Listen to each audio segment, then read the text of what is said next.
ওকে, আমরা প্রোডাক্টিভ রমাদান পড়তেছি। আলহামদুলিল্লাহ, খুবই ভালো বই, খুবই ভালো বই। আপনারা সবাই কাইন্ডলি কাইন্ডলি সবাই একটু সিরিয়াসলি ওই বইটা কিনবেন এবং নিজে পড়বেন এবং আত্মীয় স্বজনকে গিফট করবেন। হুম। কারণ এটা মানে কি বলবো, নিজেকে বদলাতে যারা চায়, যারা চায় আর কি, এখন অনেকেই আছে চায় না, যারা চায় না তাদের নিয়ে আমার কিছু বলার নাই। কিন্তু কেউ যদি চায়, সরি আমি মিউট করতে ভুলে গেছি, আই এম সরি। কিন্তু যারা চায় তাদের জন্য এটা একটা বেস্ট অপশন। হ্যাঁ, তো এই জন্য আপনারা সবাই কাইন্ডলি যারা ইচ্ছা করতেছে যে হ্যাঁ আমি একটু চাই, আমি চাই আমি আল্লাহর প্রিয় বান্দি হব, তাদের জন্য এটা একটা খুব ভালো একটা গাইডলাইন। আপনাকে খুব ভালোভাবে গাইড করতে পারবে। এবং এখানের মানে যে কথাবার্তাগুলো না ভেরি মাচ অ্যাটেইনেবল আমার কাছে মনে হয়েছে। যে কিভাবে মনে করেন যে একদম আমাদের মনের কথাগুলাই বলছে বইয়ের মধ্যে। মনে হয়েছে যে এটা তো আমারই গল্প, মনে হয়েছে যে এটা তো আমি এই সিচুয়েশন ফেস করে আসছি। তো এই জন্য আমরা, এবং আমি এরকম করতে চাই, মনের আশাগুলা খুবই ইন জেনারেল আর কি। মানে আমার মনে হচ্ছে যে আমার আমার আমার আমি আমি যেরকম, আমি এই যেরকম চাই সেভাবেই এখানে গাইড করা হয়েছে। তো আপনাদেরও এরকমই মনে হবে, কারণ আমার খুবই, আমার থিঙ্কিং লেভেল খুবই আমজনতা, আমজনতা লেভেল, বেশিরভাগ মানুষের সাথে আমার থিঙ্কিং লেভেল মিলে যায় আলহামদুলিল্লাহ। তো এখানে এখন আমরা রাতের পড়া আমাদের শেষ হয়েছে। রাতের বেলা মানে সন্ধ্যা থেকে রাত পর্যন্ত কি করব না করব প্রিপারেশন, মানে যেভাবে রমাদানকে সাফল্যমণ্ডিত করবেন এই জিনিসটা আমরা পড়তেছি। তো এখানে আমরা পড়তে পড়তে এখন আজকে আমরা পড়বো হচ্ছে সকালবেলার বরকত হাসিল। তো সকালবেলার বরকত হাসিল বলছে দিনের এই সময়ে আপনার দেহে সবচেয়ে বেশি শক্তি থাকবে। ভেবে দেখুন, দিনের বেলা দিন করার মতো সবচেয়ে গুরুত্বপূর্ণ কাজ আপনার কাছে কোনটা? হইতে পারে একটা ইমেল লেখা, বাচ্চার মানে স্কুলের কাজ করা, কোরআন রিসাইটেশন করা, এবং আরো অনেক কিছু। যাই হোক না কেন, সেগুলো সেরে ফেলুন সকাল শুরুর দিকে, সকালের শুরুর দিকেই। আপনার অর্জন দেখে তখন আপনি নিজেই অবাক হয়ে যাবেন। কাজে বা স্কুলে যাবার আগে বিশ্রামের জন্য যদি আপনার ঘুমের প্রয়োজন হয়, তবে জেগে ওঠার পর আপনি সেই কাজগুলোই আগে করুন যেগুলো করতে আপনার সবচেয়ে বেশি শক্তির প্রয়োজন হয়। সকালের শুরুর দিকে আপনার শরীরে বেশি শক্তি থাকে এবং তখনই সব কিছু সেরে ফেলা আপনার জন্য বেশি সহজ। ব্যক্তিগত টার্গেট, অনেকেই এই মাসে কোরআন তিলাওয়াত করার এবং নতুন সূরা শেখার লক্ষ্য নির্ধারণ করতে পারেন। বড় একটা টার্গেট তৈরি করা যায়, কিন্তু প্রায়ই সেসব পূরণ করা হয়ে ওঠে না, কারণ সেগুলো অতি উচ্চাভিলাষী আর বেশি ভারী কাজ।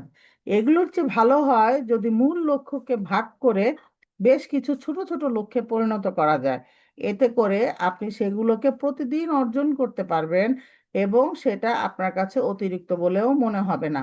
যেমন ধরুন, আপনি একটা নতুন সূরা মুখস্থ করার চেষ্টা করেন। যদি আপনি একটা নতুন সূরা মুখস্থ করার চেষ্টা করেন, তাহলে নিজেকে বলুন যে আপনি আজকে এই সূরার 2 লাইন মুখস্থ করতে যাচ্ছেন। এভাবে লক্ষ্য পূরণের আপনি সত্যিকারের প্রেরণা অনুভব করবেন। মানে টার্গেটকে মিনিমাইজ করা আর কি, যে ছোট ছোট করে ভাগ করে ফেলা।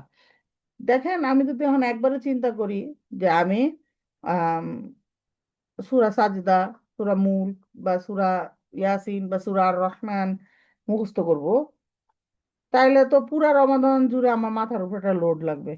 আমি করছি কি করি নাই সেটা, এবং আমি কোন দিন কতটুকু করব, এটাও আমার যদি আগে থেকে প্ল্যান করা না থাকে, তাহলে এই টার্গেট অ্যাচিভ করা আমার জন্য ডিফিকাল্ট। আমাকে কি করতে হবে? আমাকে পার ডে একটা টার্গেট ফিক্স করে রাখতে হবে যে আজকে আমি 3 আয়া করে পড়বো। মনে করেন সূরা আর রহমানের প্রতিদিন 3 আয়া করে পড়বো, তাহলে আমার একটা রমাদানের মধ্যে শেষ হবে। আমি সূরা মুল্ক মুখস্থ করলে প্রতিদিন 1 আয়া করে পড়বো। এখন এটা আসলে আমরা এর আগের যেই মানে প্রসেসগুলো দেখে আসছি, কোন সূরাটা আমি নিব সেইটা আমাকে আমার সিচুয়েশনের উপরে বেস করে আমাকে চুজ করতে হবে। এখন মনে করেন আমি যদি আরেকজনের সিচুয়েশনের উপরে, সে সূরা মনে করেন সে সূরা না, আমার কোনো এক ফ্রেন্ড বা কোনো এক আত্মীয় রমাদানে এক জুজ, হ্যাঁ 1 জুজ হইতে পারে, বা প্রতিদিন 1 পৃষ্ঠা করে 30 পৃষ্ঠা মুখস্থ করবে রমাদানে, সে প্ল্যান নিছে। সে হয়তো হিপসের স্টুডেন্ট, সে পারবে। আমার জিন্দগিতে কোনোদিন হিপস করার কোনো প্ল্যান মানে এক্সপিরিয়েন্স নাই। আমি পারবো?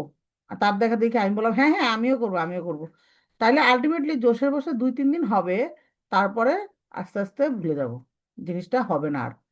তো এই জন্য আমি একায় পারবো না 3 আয়া পারবো না 4 আয়া পারবো না 10 আয়া পারবো, সেটা আমার মানে সামর্থ্যের উপরে ডিপেন্ড করে, এবং সেই সামর্থ্যটা আমি আর আমার রব ছাড়া আর কেউ জানে না।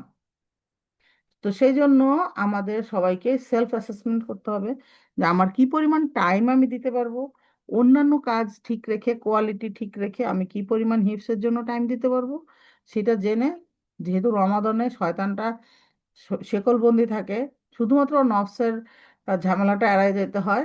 তো এই জন্য এটা ইজি হবে, it will be easy. So আমরা চেষ্টা করবো ইনশাল্লাহ ইনশাল্লাহ যে আমাদের একটা মানে পার্সোনালাইজ টার্গেট থাকবে কোরআন মানে হিপস করা, যাদের হিপস আছে তারা রিভিশন দেওয়ার একটা টার্গেট নিতে পারেন, তাই না? দৈনন্দিন কাজের পরিকল্পনা আগেই করে রাখা। কিছু মানুষ আছেন যারা কাজের শিডিউল তৈরি করতে ভালোবাসেন, কারণ এটা তাদেরকে পরিকল্পনা মতো কাজ করতে সহায়তা করে। তবে সম পালন করে আপনার শিডিউলটা একটু ঢিলেঢালা রাখা ভালো, কারণ সিয়াম পালন করে অন্য কাজ করা আপনার পক্ষে সম্ভব হবে না। তবে খুব গুরুত্বপূর্ণ কাজগুলো একটা লিস্ট করে ফেলা বেশ ভালো একটা আইডিয়া, এটা করা দরকার। খুব জরুরি কাজ না হলে সেটা পরের দিনের জন্য রেখে দেওয়া যায়। এটা আমি আগেও বলছি যে আমাদেরকে ওয়ার্ক লিস্ট ডাউন করতে হবে। লিস্ট ডাউন করলে কি হবে, আমরা যদি লিস্ট ডাউন করি তাহলে আমরা চোখে দেখতে পাবো আমার সারাদিনে কি কি কাজ করতে হবে, এটা আমরা লিস্টের মধ্যে লিখে রাখবো। সব কাজ লেখার দরকার নাই। লাইক মনে করেন আপনি জীবনে মনে করেন মাসে একবার হচ্ছে একটা কাজ করেন, সেই কাজটা আপনার ডেইলি রুটিনের মধ্যে ঢুকানোর কোনো দরকার নাই, ঠিক আছে? তাহলে প্রতিদিনই দেখবেন কি যে আপনি ওই কাজটা দেখতেছেন, কিন্তু ওই কাজটা আপনার মাসে একবার করতে হবে, প্রতিদিন করতে হবে না। আননেসেসারিলি আপনার হচ্ছে কি আহ মানে রুটিনটা হেভি হয়ে যাবে।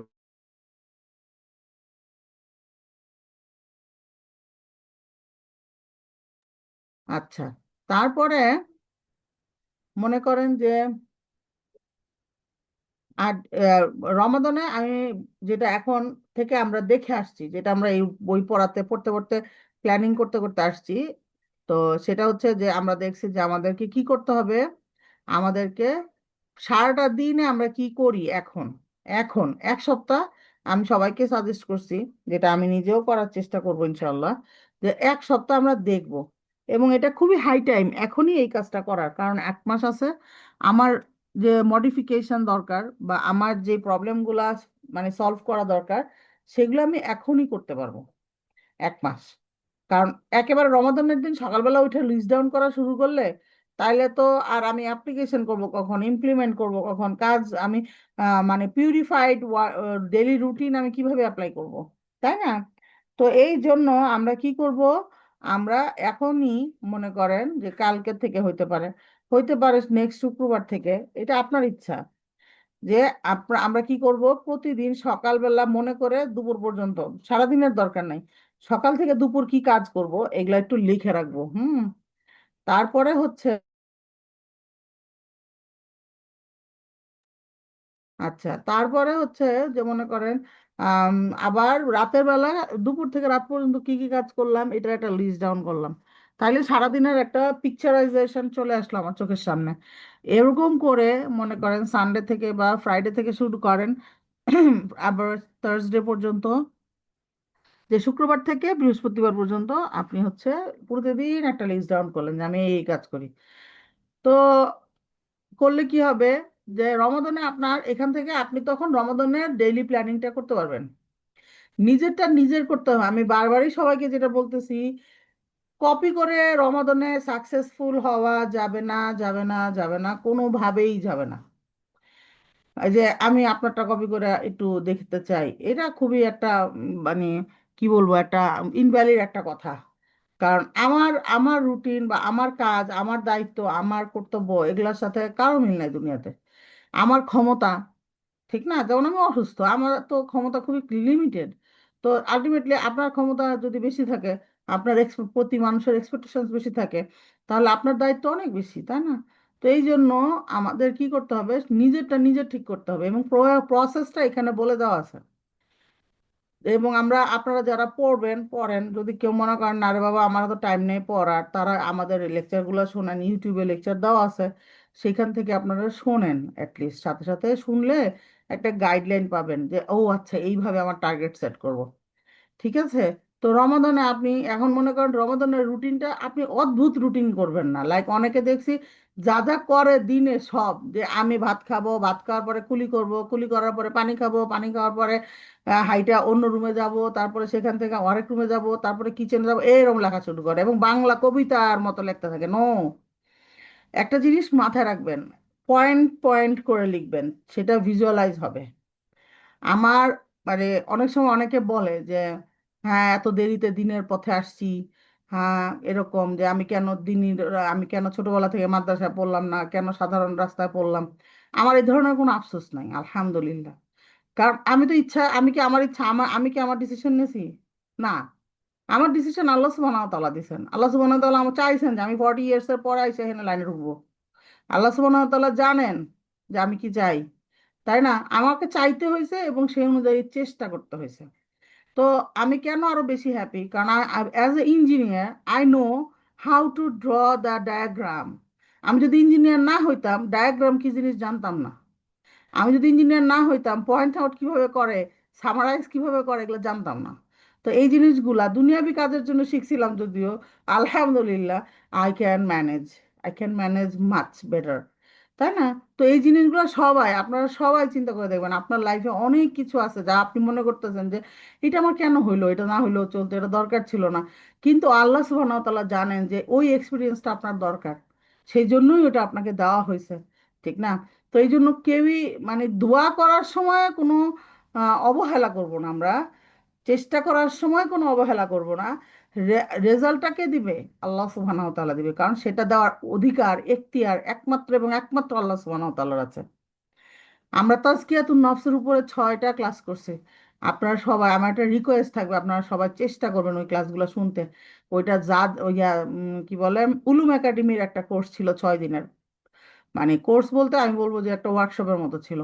তো ওইটার মধ্যে আমরা খুব সুন্দর করে মানে ওদের সঙ্গে ওদের মতো করে বোঝার চেষ্টা করছি যে কি কি ভাবে আল্লাহ সুবহানাহু ওয়া তাআলার প্রিয় হওয়া যায়, কি কি ভাবে নিজেকে পিউরিফাই করা যায়। সেটাতে কি হবে যে আমরা রমাদানের আগে নিজেদেরকে যতটুকু সম্ভব পিউরিফাই করার চেষ্টা করবো, ইনশাল্লাহ ইনশাল্লাহ। হ্যাঁ, তারপরে কি বলছে যে, 1 মিনিট।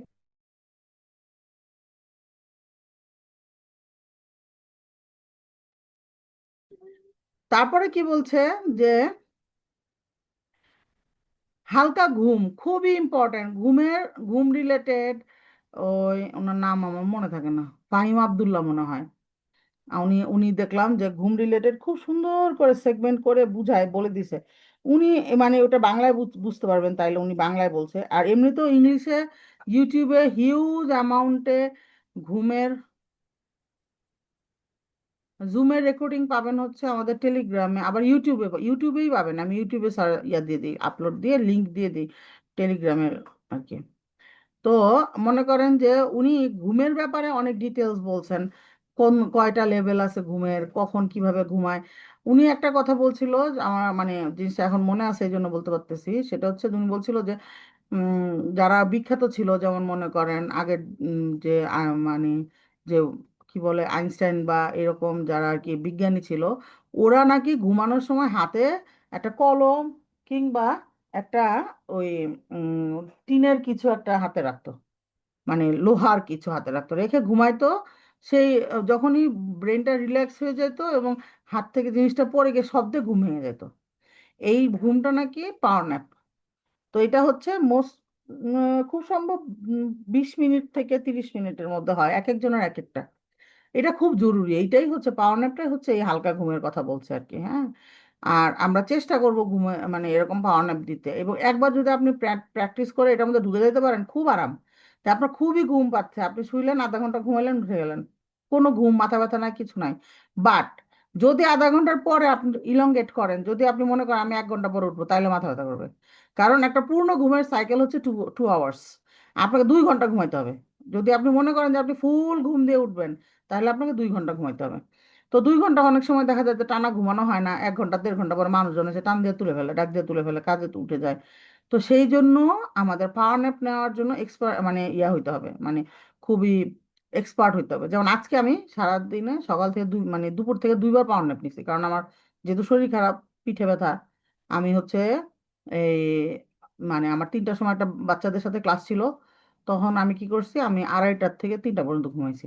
3টা পর্যন্ত হয় নাই, তার কিছু আগে উঠে গেছি। তারপরে আবার এই এখন এই মাগরিবের আগে দেখা গেছে আসরের পরে দেখি শরীর এত খারাপ লাগতেছে, 4টা থেকে 5টা একটা ক্লাস ছিল, তখন আবার দেখি যে এটা যেহেতু বসে বসে করছি, আবারও পিঠ ব্যথা করতেছে, ঘুম পাচ্ছে। তখন আমি আবার 5টার সময় শুয়ে পড়লাম। শুয়ে যেহেতু আমার শরীর খারাপ, এটা তো সাথে তো কোনো মানে ইয়া নাই, মানে সুন্নাত বিরোধী বা কিছু এগুলো তো কিছু নাই। তো আমি শুইছি, শোয়ার পরে আমি 5:30 পর্যন্ত ঘুমাইলাম, 5:30 আজান দিছে, আজান দেওয়ার পরে উঠে এখন একদম ফ্রেশ, আমার কোনো মাথা ব্যথা নাই, কিছু নাই।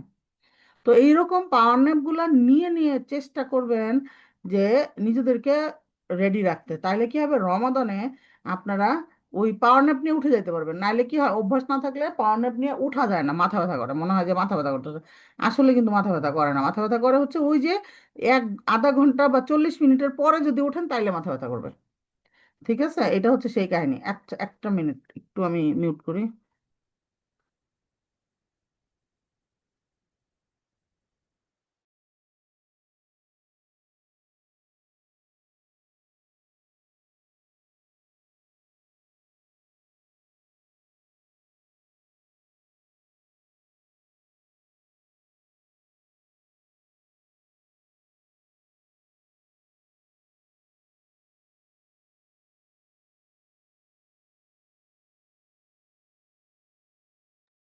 ওকে, সরি। তো ওইটাই বলতেছে যে যারা কাজে যান বা যাদের স্কুলে যেতে হয় তাদের কাছে রমাদানের দিনগুলো লম্বা লাগতে পারে, কারণ কোনো খাওয়া দাওয়া নেই। এমনকি আপনি যদি কাজে বা স্কুলে নাও যান, তবু সময়ের ফলে আপনার উপর একটা চাপ আসতে পারে, মানে এমনি একটা মেন্টাল প্রেশার থাকে না, মনে হয়, আরে কতদিন খাই না, এরকম একটা ফিলিংস চলে আসে অনেক সময়। তো বলছে সেই ক্ষেত্রে দিনের হালকা একটু ঘুমিয়ে নেওয়া আপনার জন্য বেশ ভালো একটা কাজ হতে পারে। সতেজতার জন্য ইফতারের আগে কয়েক ঘন্টা ঘুমিয়ে নিতে পারেন। মানে ওই কয়েক ঘন্টা, মানে এত ঘুমানোর তো টাইম পাওয়া যায় না, এই মনে করেন আধা ঘন্টা আর কি। এটা আপনাকে শেষ পর্যন্ত না খেয়ে থাকার শক্তি যোগাবে, সেই সাথে আপনাকে রাতের বেলা সাহায্য করবে যদি আপনি সারা রাত মসজিদে ইবাদতে কাটিয়ে দিতে চান। এরপর আছে ডাউন টাইম। ফেসবুকে আপনার পিছে ফেসবুকে মানুষের পিছে লেগে থাকা, পিন্টারেস্টের রেসিপি দেখা, ইউটিউবে বিড়ালের ভিডিও দেখা, এসব বাজে কাজ করে সারা দিন নষ্ট করে ফেলাটা খুবই সহজ। আর সেটা জানার আগেই আপনি ইফতার পর্যন্ত এসব নিয়েই ব্যস্ত থাকলেন, আর এভাবেই পুরো দিনটা খরচ হয়ে গেল। অথচ সেই সময়ে আপনার অনেক কিছু অর্জন করার কথা ছিল। আপনি যদি দিনের 1 ঘন্টা প্ল্যান করে রাখতেন, এইসব কাজের মাঝে এর মধ্যেই সেরে ফেলবেন, সেরে ফেলতে পারবেন, এটা আপনাকে আরো বেশি প্রোডাক্টিভ করবে। কারণ আপনি জানেন আপনি ইতিমধ্যে 1 ঘন্টা এসব রিফ্রেশমেন্টের কাজের জন্য বরাদ্দ রেখে দিয়েছেন। তবে সবচেয়ে উত্তম হলো এসব কাজে সময় একেবারেই না দেওয়া রমাদনে। স্বাস্থ্যকর খাদ্যাভ্যাস খুবই important for all of us. আমরা তো বাজাবুঝি ছাড়া কিছুই বুঝি না, ইন মোস্ট অফ পিপল। বেশিরভাগ মানুষই এখন আস্তে আস্তে ভালো হচ্ছে অবশ্য। তো আগের দিনের যে অবস্থাটা, সেই ঐতিহ্য ধরে রাখতে সবাই খাওয়া দাওয়া করে আর কি সারাদিন। তো আমাদের শরীরের উপর আমরা যেই খাবার খাই সেটার একটা বিরাট প্রভাব আছে। আমরা যখন নিজেদের ভাজা পোড়া আর তৈলাক্ত খাবারে ঠেসে ফেলি, তখন পুরো দিন সেই সাথে রাতেও নিজেদের অবসন্ন আর অলস মনে হয়। তাহলে অবাক তা তাতে অবাক হবার কিছু নেই। খুবই ইম্পর্ট্যান্ট কি জানেন, সেটা হচ্ছে কি যে আমাদের রমাদানে আমরা প্রিপারেশন যেন নিতে পারি, আমরা যেন রমাদানে হাইয়েস্ট লেভেলের ইবাদত করতে পারি, এটার জন্য আমাদের চারপাশের লোকগুলার সুস্থ থাকাটা খুব জরুরি। চারপাশের লোক বলতে আত্মীয় স্বজনের আর কি, প্রতিবেশী। তো আমাদের তো এখন আর প্রতিবেশীদের সাথে অত কানেক্টিভিটি নাই। মনে করেন যাদের আপনার উপরে প্রভাব আছে, লাইক কেউ যারা অসুস্থ হলে আপনাকে যাইতে হবে, আপনি যাদেরকে টাইম দিতে হবে, যারা অসুস্থ হলে আপনাকেই সেবা শুশ্রূষা করতে হবে, সেই মানুষগুলার বিশেষ করে যে সুস্থ হওয়া থাকাটা খুবই জরুরি। কারণ আপনাকেই যদি যেতে হয়, আপনি খুব সুস্থ, আপনি খুব প্ল্যানিং করছেন রমাদানের জন্য, খুব প্ল্যানিং করছেন, তারপরে হচ্ছে প্রিপারে, তারপরে হচ্ছে যে সেই অনুযায়ী কাজ করছেন, সব কিছু করছেন, ঠিক রমাদানের দিন আল্লাহ না করুক আমাদের মা বাবা বা শ্বশুর শাশুড়ি কিংবা, হ্যাঁ, এই দুজনে আমি বলবো, এই চারজনে, আমি এই চারজনের সবচেয়ে বেশি প্রায়োরিটি দিই। তো এই চারজনের কেউ একজন যদি খালি বলে যে আমার বুকে একটু ব্যথা করতেছে, শেষ। মানে শেষ বলতে কি আমরা ইবাদত করব না তা না, কিন্তু দেখা যাবে টেনশন, বা যদি আল্লাহ না করুক কারো যদি একটু হাসপাতালে ভর্তি হইতে হয়, তখন তো ডিউটি আমাদেরকেই দিতে হবে। ঠিক না? কারণ এটা তো ইম্পর্ট্যান্ট একটা কাজ। আর রমাদানে আমরা যেই কাজগুলো প্ল্যান করছি, যে নফলি, মনে করেন তালা, কি বলে এটাকে, তারাবি চলা, কিংবা মনে করেন নফল ইবাদত করা, সেগুলোর চেয়েও ইম্পর্ট্যান্ট হচ্ছে বাবা মার প্রতি দায়িত্ব পালন করা, তাই না? তো এই জন্য তো আমাকে তো ওইটাই করতে হবে।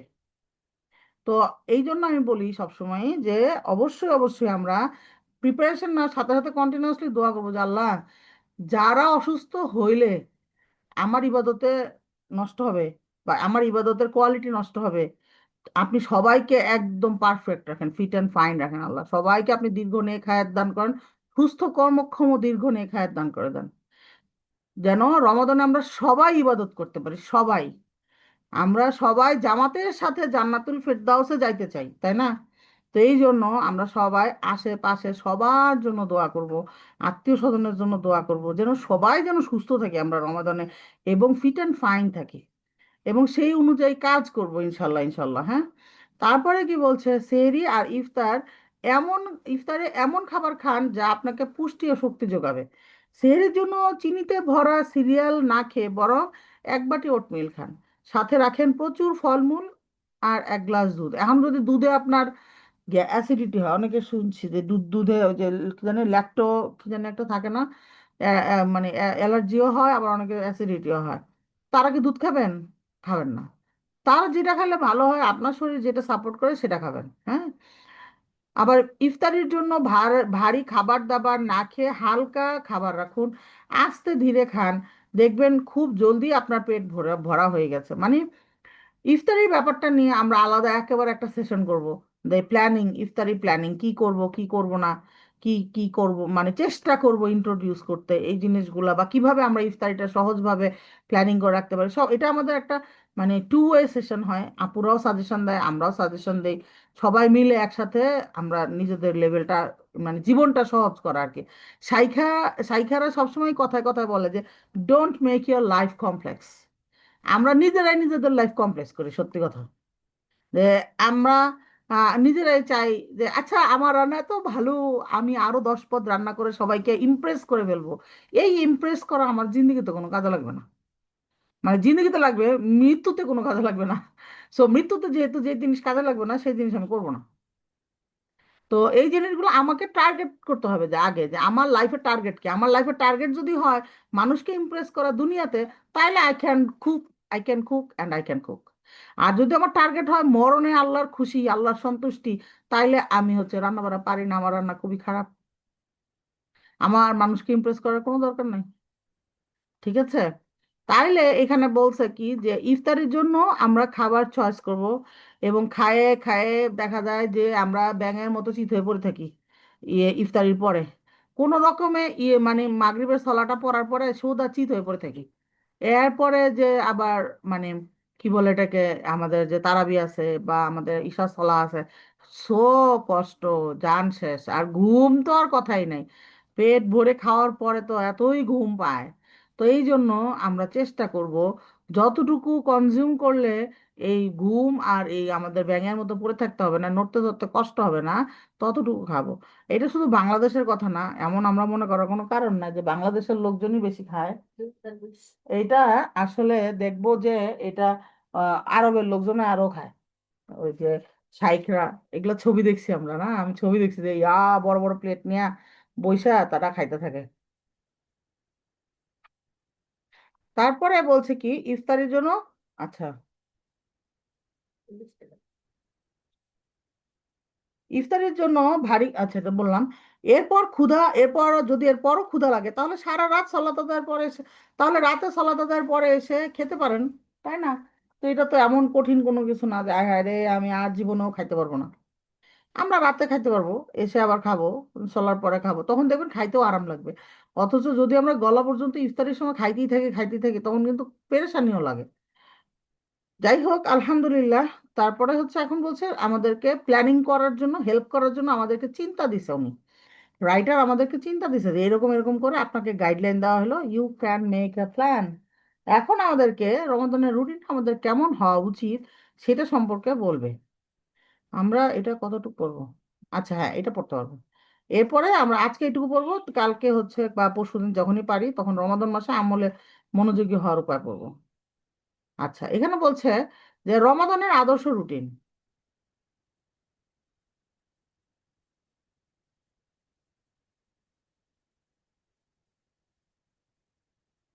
রমাদানের আদর্শ রুটিন আমাদের, রমাদানে আমাদের আগের রুটিন এলোমেলো হয়ে যায়। তাই আগে ভাগে রমাদানের পরিবর্তিত শিডিউল অনুযায়ী নতুন রুটিন করে রাখলে রমাদান মাসকে আরো প্রোডাক্টিভ করে আমল করে কাটানো সম্ভব। আমাদের সবার জীবনযাত্রা ও দায়িত্বগুলো একরকম নয়, তাই সবার রুটিনও এক হবে না, এটাই স্বাভাবিক। তবুও এখানে একটা খসড়া রুটিন সাজিয়ে দেওয়া হলো, যা আপনাকে প্রাথমিক ধারণা দেবে যে কোন কাজগুলো আপনাকে বানানোর জন্য, আপনার বানানো ব্যক্তিগত রুটিনে প্রাধান্য দেওয়া উচিত এবং কোন কাজগুলোকে কম গুরুত্ব দেওয়া উচিত। তো এখানে আমি সেটাই বলতেছিলাম বারবার যে কারোর সঙ্গে কারো মিলবে না, একটা গাইডলাইন মানে এখানে রাইটার দিয়েছেন। আমরা কি করব, এটাকে অবশ্যই অবশ্যই একটা স্ট্যান্ডার্ড ধরে এখান থেকে কিছু যোগ করব, কিছু বিয়োগ বিয়োগ করব। যদি আমার ঘন্টা ওয়াইজ একটা রুটিন থাকে যে আমি 5টার সময় এটা করব, 6টার সময় এটা করব, 7টার সময় এটা করব, বা 5টা আর 7টা মিলে 2 ঘন্টা আমার এটাতে যাবে, এরপর আমি এটা করব, তাহলে হচ্ছে কি একটা গাইডলাইন থাকবে। আর নাহলে দেখা যাবে 2 ঘন্টার কাজটা করতে গিয়ে আমার হয়তো বা আধা ঘন্টা বেশি লাগছে, এরপর আমি জানি না কি করতে হবে। বাট এমনও হতে পারে যে আমার আধা ঘন্টা বেঁচে গেছে, সেই সময়টা আমি চাইলে জিকির করতে পারবো। আমি তো জানি যে আমি অতটা পর্যন্ত ফ্রি। ঠিক আছে? তো এই জন্য রুটিন করাটা খুবই জরুরি। বলছে সেহরির জন্য উঠুন, যদি এ সময় খেতে আপনার ভালো না লাগে তাও উঠে পড়ুন, অল্প কিছু হলেও খেয়ে নিন বা পান করুন, যাতে প্রতি রাতে সেহরির সুন্নাহ পালন করার প্রতিদান আপনি পেয়ে যান, কেননা সেহরির মাঝে আছে বারাকা। বুদ্ধি খরচ করবো না, আমাদের প্রচুর বুদ্ধি।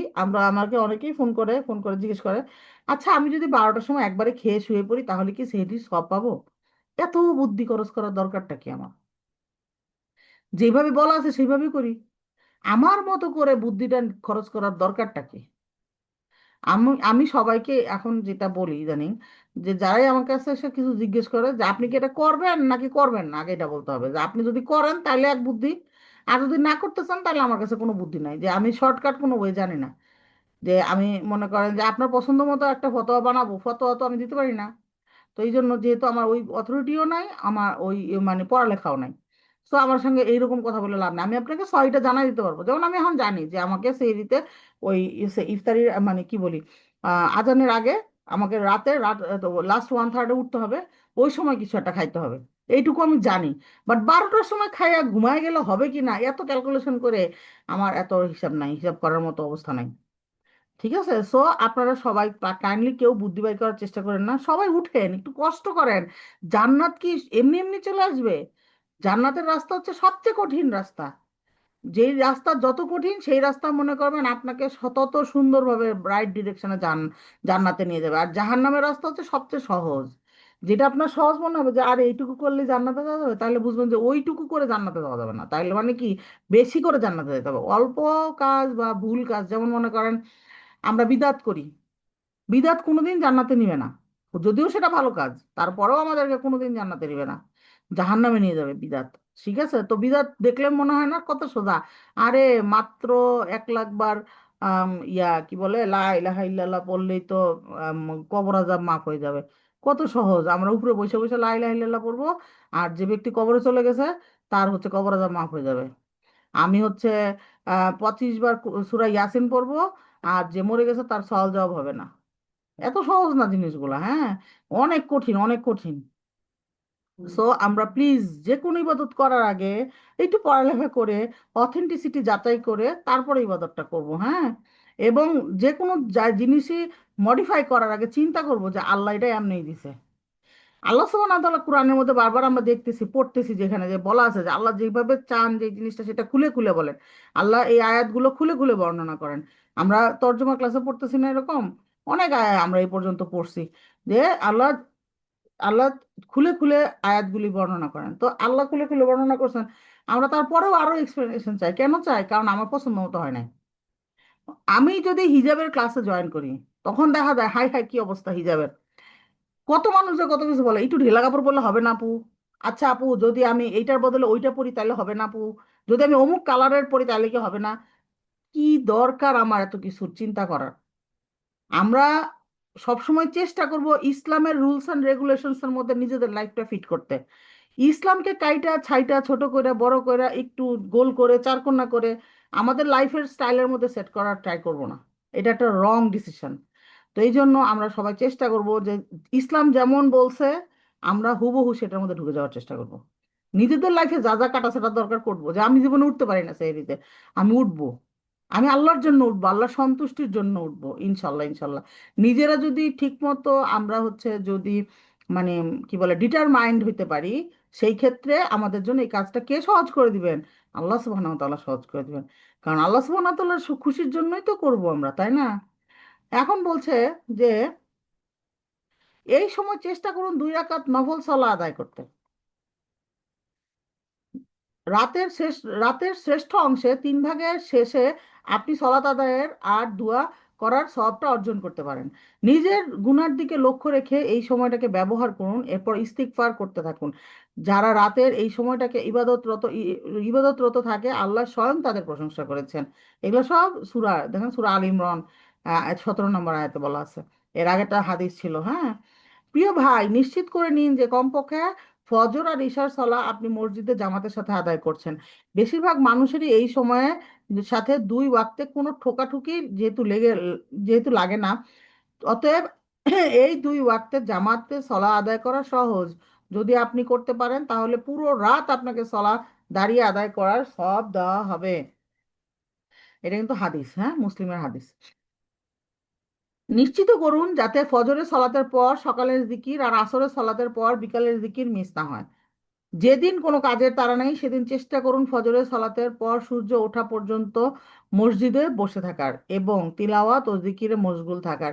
সূর্য ওঠার 15 মিনিট পর বা আরো কিছু পর আদায় করুন সলাতুদ দুহা। চাইলে সূর্য মাঝ আকাশে ওঠার পর 10 মিনিট আগেও এই সলাটা আদায় করতে পারেন। যে ব্যক্তি এই সালাত আদায় করলো তাকে একটি পূর্ণ হজ ও উমরার সওয়াব দেওয়া হবে ইনশাআল্লাহ। প্রতিদিন কাজে বেরোবার আগে নিয়ত করুন সময়গুলো আপনি কাজে লাগাবেন, আল্লাহর রাস্তায় ব্যয় করবেন। ব্যয় করার জন্য হালাল সম্পদ উপার্জনে, যাতে করে দিনের প্রত্যেকটি মিনিটই আপনার জন্য আল্লাহ আপনাকে সওয়াবে লিখে দেন। আমরা দোয়া করব শুধু নিজেদের জন্য না, আমাদের যে মানে যারা আমাদের মাহরাম ছেলেরা যারা চাকরি করে, যারা আমরা মহিলারা বাসায় থাকি তাদের কথা বলতেছি, যারা অফিসে করেন তারাও, সবাই আমরা আমাদের পার্টনার বা মনে করেন বাবা বা ভাই বা মনে করেন যে যার জন্য যেই আমাদের জন্য ইনকাম করে, তাদের জন্য আমরা অবশ্যই অবশ্যই দোয়া করব যে আল্লাহ তার জন্য রিজিককে সহজ করে দেন। এবং আচ্ছা, হুম, তারপরে হচ্ছে এই রিজিককে সহজ করে দেন এবং তার প্রত্যেকটা মুহূর্ত তার জন্য আপনি সওয়াব লিখেন। এইভাবে করে আমরা আমাদের ফ্যামিলি মেম্বারদের জন্য দোয়া করব, হ্যাঁ।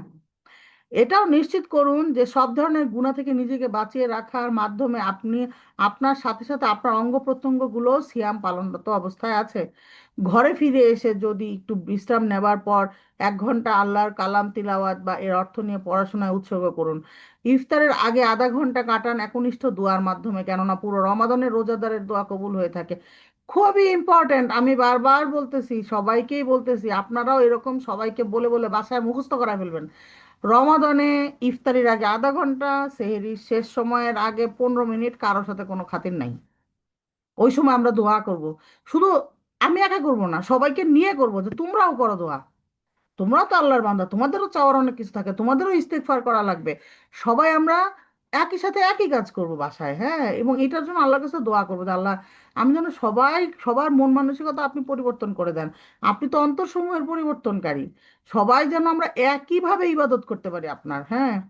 মাগরিবের পর, আচ্ছা এটা তো বলছি, মাগরিবের পর খাবার দাবার সেরে ঈশার আগ পর্যন্ত শক্তভাবে কোরআন তিলাওয়াতে অতিবাহিত করুন। এটা তখনই সম্ভব যখন আমি ওই যে খেয়ে দিয়ে ব্যাঙের মতো পটাশ হয়ে পড়ে থাকবো না। যদি বেশি খাই তাহলে ব্যাঙের মতো পটাশ হয়ে পড়ে থাকতে হবে। আর যদি একটু কম খাই তাহলে আমি একটু পড়ালেখা করতে পারবো। একদিনও যাতে তারাবি সালাত মিস না হয় সেটা নিশ্চিত করুন। সেই মসজিদটাই বেছে নিন যেখানে তেলাওয়াত আপনার অন্তরকে সবচেয়ে বেশি স্পর্শ করে। প্রতিদিন সাদাকা করুন। এই জন্য আপনার সহজ এমন একটি পরিমাণ ঠিক করে নিন যাতে কয়েকদিন ভুলে যাওয়ার কথা ভেবে উদ্বিগ্ন যাতে কয়েকদিন ভুলে যাওয়ার কথা ভেবে উদ্বিগ্ন হন। তাহলে একটা দৈনিক খরচের পরিমাণ ঠিক করে নিন। লাইক আপনার যেরকম সহজ একটা মানে টাইম, আমরা সহজ একটা অ্যামাউন্ট ফিক্স করব।